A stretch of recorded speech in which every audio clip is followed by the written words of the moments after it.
Hello बच्चों, welcome to this basics to advance video. तो बच्चों, इस वीडियो में हम पढ़ने वाले हैं इलेक्ट्रॉनिक कॉन्फ़िगरेशन। बच्चों, इलेक्ट्रॉनिक कॉन्फ़िगरेशन क्या होता है कि हमारा जो एटम होता है वो कितने इलेक्ट्रॉनिक या फिर कितने ऑर्बिट्स में वो बटा हुआ है, उसके कितने शेल्स हैं। तो बच्चों, इस वीडियो में हम पढ़ेंगे कि इलेक्ट्रॉनिक कॉन्फ़िगरेशन के 4 मेन सेल्स होते हैं, KLMN। जिसमें के जो शेल होता है उसमें मैक्सिमम नंबर ऑफ जो इलेक्ट्रॉन होते हैं वो 2 होते हैं, जो कि फिल हो सकते हैं के शेल में। और एल शेल में बच्चों 8 इलेक्ट्रॉन्स मैक्सिमम फिल हो सकते हैं। वैसे ही एन शेल में और एन शेल में 18 इलेक्ट्रॉन्स मैक्सिमम फिल हो सकते हैं। तो बच्चों, हम पढ़ेंगे इलेक्ट्रॉनिक कॉन्फ़िगरेशन एक नए एग्जाम्पल के साथ, जो कि है क्लोरीन। वैसे तो बहुत सारे एग्जाम्पल हैं, लेकिन क्लोरीन जो है वो काफ़ी इजीएस्ट मेथड है हमको अंडरस्टैंडिंग करने के लिए इलेक्ट्रॉनिक कॉन्फ़िगरेशन। तो बच्चों, देखेंगे हम क्लोरीन। क्लोरीन को हम Cl से डिनोट करते हैं। ये हमारी KLMNN शेल है। अब देखेंगे हमारा क्लोरीन जो होता है उसका जो एटॉमिक नंबर होता है बच्चों वो होता है 17। एटॉमिक नंबर होता है क्लोरीन का 17।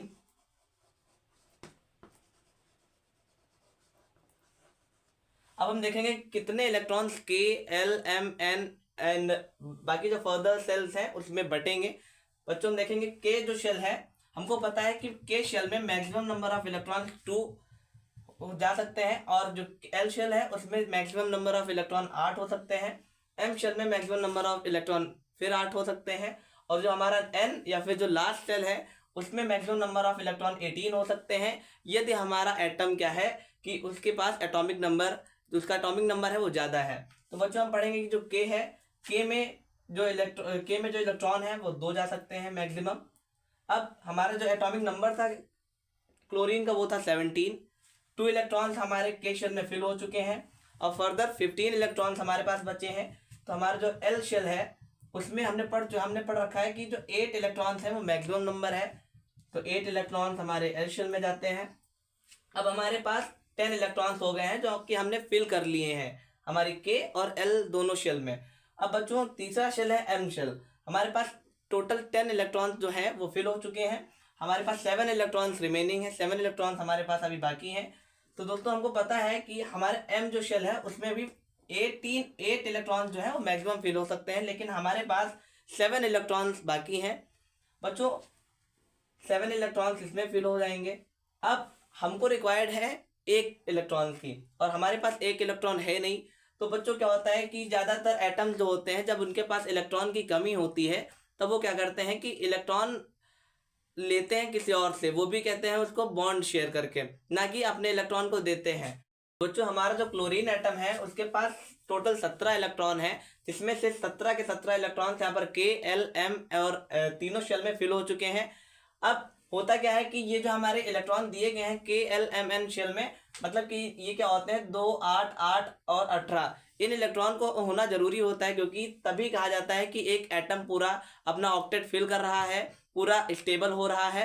तो बच्चों, यहाँ पर क्लोरीन जो है उसके पास के में तो 2 शेल इलेक्ट्रॉन है, एल शेल में भी 8 इलेक्ट्रॉन है, बट जो एम शेल है उसमें हमेशा 8 इलेक्ट्रॉन होने चाहिए, पर यहाँ पर 7 इलेक्ट्रॉन है, तो 1 इलेक्ट्रॉन की हमको जरूरत है।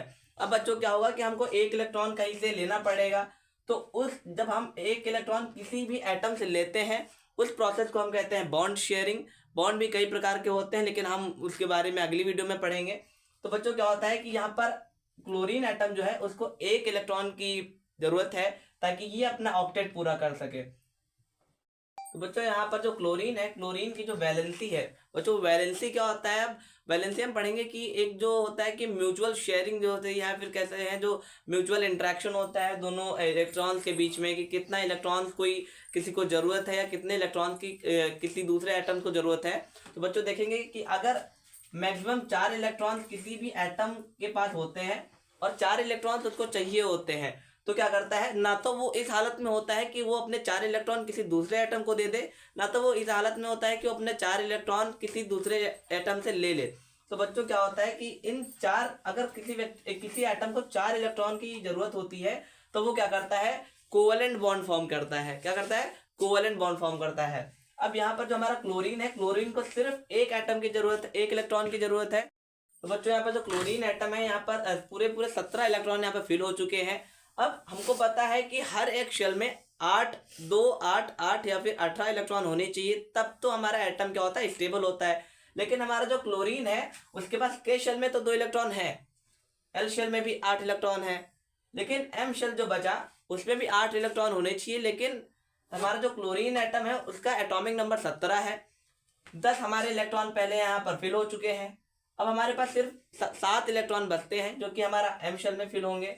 अब जो हमारा क्लोरीन है उसको 1 इलेक्ट्रॉन चाहिए अपने आप को स्टेबल बनाने के लिए, अपना ऑक्टेट पूरा करने के लिए 1 इलेक्ट्रॉन चाहिए। भाई ऑक्टेट का मतलब क्या होता है बच्चों, ऑक्टेट को हम कहते हैं 8 से डिनोट करते हैं। ऑक्टेट होता है कि हमारा एक 8 का मैक्सिमम अमाउंट है जो कि हमारे इलेक्ट्रॉन एक शेल में फिल हो सकते हैं। तो आप लोगों ने अभी पढ़ा कि के शेल में मैक्सिमम इलेक्ट्रॉन 2 फिल हो सकते हैं, एल शेल में 8 इलेक्ट्रॉन फिल हो सकते हैं, एम शेल में 8 इलेक्ट्रॉन फिल हो सकते हैं, और फर्दर जो हमारे एन शेल है उसमें 18 इलेक्ट्रॉन फिल हो सकते हैं, वो भी एटॉमिक नंबर के अकॉर्डिंग। तो बच्चों यहाँ पर क्लोरीन में क्या था कि 2 इलेक्ट्रॉन तो फिल हो गए के शेल में, 8 इलेक्ट्रॉन एल शेल में फिल हो गए, एम में 7 इलेक्ट्रॉन फिल हो गए। मतलब क्या कि क्लोरीन को 1 इलेक्ट्रॉन की रिक्वायरमेंट है अपने ऑक्टेट को पूरा करने के लिए और खुद को स्टेबल बनाने के लिए। अब बच्चों इस क्लोरीन को 1 इलेक्ट्रॉन कैसे मिलेगा, इसको 1 इलेक्ट्रॉन मिलेगा किसी दूसरे एटम से बॉन्ड शेयर करके। वो पढ़ेंगे हम बच्चों अगली वीडियो में। तब तक के लिए थैंक्स फॉर वॉचिंग।